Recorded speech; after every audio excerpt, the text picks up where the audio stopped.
mendengki, yang selalu memaafkan saudaranya. Bahkan kita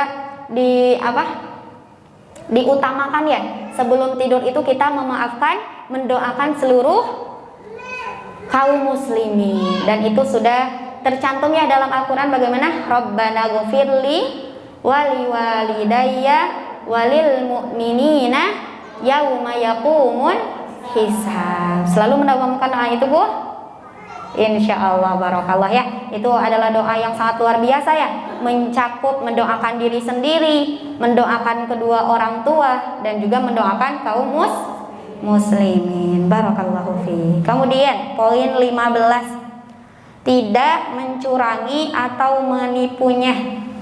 Tidak berbuat curang dan tidak berbuat menipu.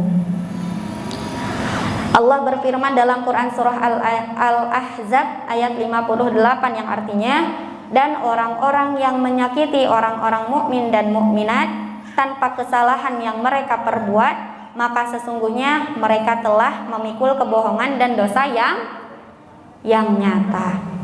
Nah, berbuat curang dan menipu pasti akan menyakiti diri sendiri ya, akan menyakiti sang pembeli, dan ini tidak boleh. Bahkan kalau kita sedang berbelanja dijelaskan, jadi teringat gitu kisah ketika Yani tahu akad jual beli. Tata ibu suka berakad jual beli. Yani baru tahu ini ketika kelas 8 SMP.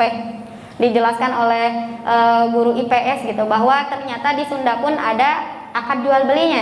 Gimana akadnya Pak? Iya, nampi barangna nyanggakeun artosna. Kenapa ada akad seperti itu? Untuk meminimalisir terjadinya kecurangan. Bahkan dalam sebuah hadis di sini dijelaskan, bisa ditegaskan jangan berbuat curang ya. Nah, ketika kita membayar tuh bisa berkata seperti itu, jangan berbuat curang ya. Tapi kan asa gimana ya? Terasa lah kamu menyangka aku berbuat curang, khawatir gitu ya Bu ya. Nah, maka di adat Sunda sudah ada nyanggakeun artosna nampi barangna. Suka gitu nggak teteh? Suka gitu kalau jajan? Oh enggak. Nah, nanti dicoba.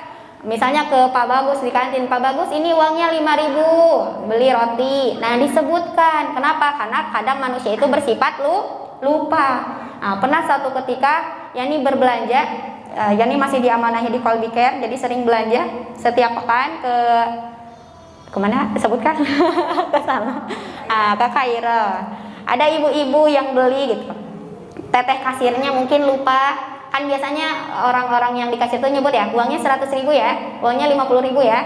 Nah, teteh-teteh itu mungkin lupa menyebutkan nominal uang yang ibu itu kasihkan, dan ternyata betul lah terjadi percekcokan. Nah, Anda tadi ngasih uangnya 100.000, enggak, ibu tadi 50.000 tuh, ini uangnya. Dan ibu itu sifat ibu-ibu gimana Bu? Gak mau kalah, apalagi hubungannya dengan uang, pasti akan ngotot sekali, dan akhirnya teteh-teteh itulah yang mengalah seperti itu. Jadi penting sekali nih bagi teteh ibu yang berniaga untuk menyebutkan nominal yang teteh ibu pegang itu. Ini uangnya 50.000 ya. Nah, gitu. Supaya apa? Supaya terkuatkan gitu. Tidak lupa, karena memang sifat fitrah dari manusia itu pelupa. Yang terakhir, sedikit lagi, ini masih ada di poin 15. Sabda dari Nabi SAW, tidaklah seorang hamba yang ditugasi Allah memimpin rakyat lalu ia mati dalam keadaan curang terhadap rakyatnya, melainkan Allah mengharamkan surga atasnya. Kita perkecil dulu ruang lingkupnya, bahwa setiap diri kita adalah pemimpin. Suami adalah pemimpin bagi istri dan anak-anaknya. Istri adalah pemimpin untuk anak-anaknya ketika suaminya sedang tidak ada. Dan ini mudah sekali dijumpai pada ummahat-ummahat yang mungkin belum belajar. Di lingkungan Yani pribadi, seringkali ibu-ibu itu berkata, mengiming-imingi sesuatu agar anaknya diam kah, agar anaknya keluar dulu kah, dan ini tidak boleh kalau tidak ditepati. Misalnya anaknya rewel, jep nanti nonton misalnya, tapi nggak ada kuotanya, berarti berbohong. Atau misalnya jeb nanti kabur mak, tapi tidak langsung nanti di sana tuh kapan gitu. Nah, jadi itu juga bisa jadi menyakiti rakyatnya. Kenapa? Karena dalam pikiran anak pasti akan ingat, betul tidak? Wafik, betul tidak suka ingat apa yang dikatakan uminya? Karena anak itu pengingat memorinya kuat gitu ya.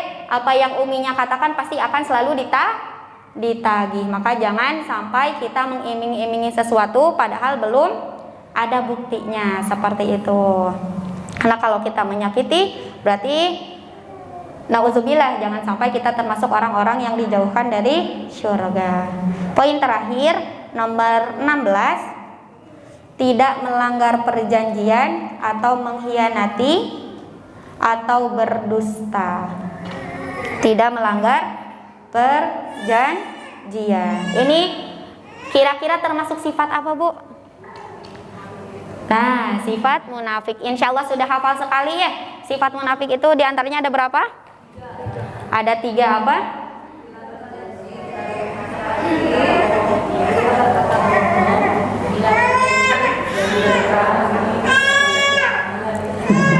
Masya Allah. Amanah hianat. Di sini ada 4 sifat orang yang munafik.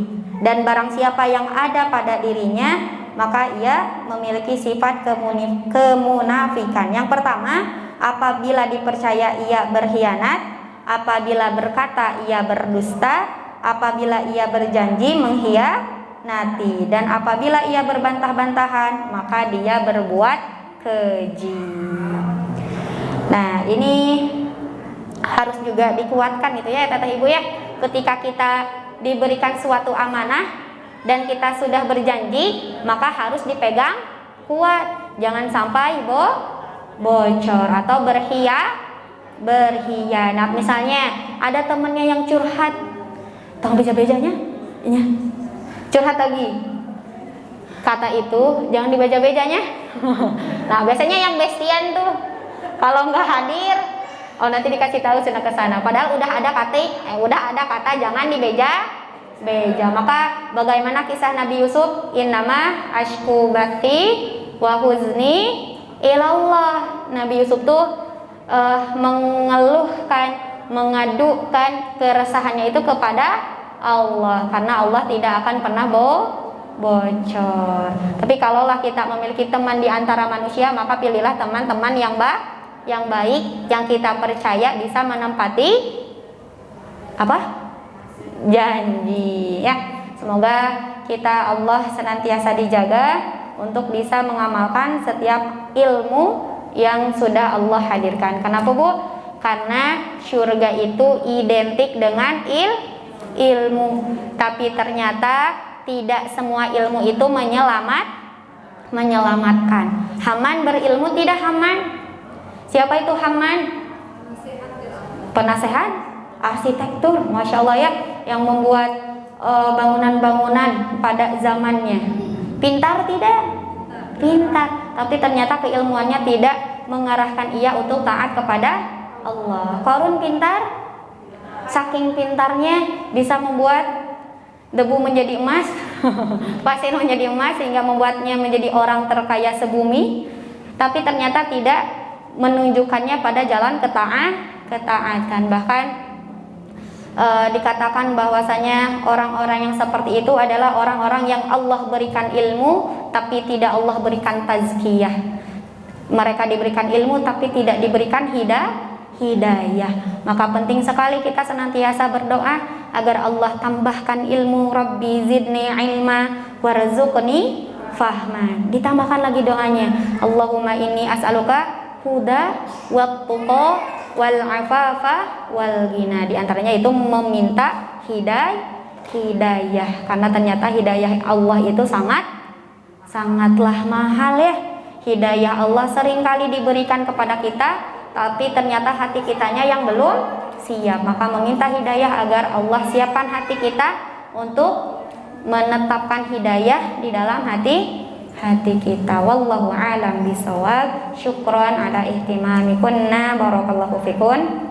Al-afu minkum wa astaghfirullah li wa lakum. Wassalamualaikum warahmatullahi wabarakatuh.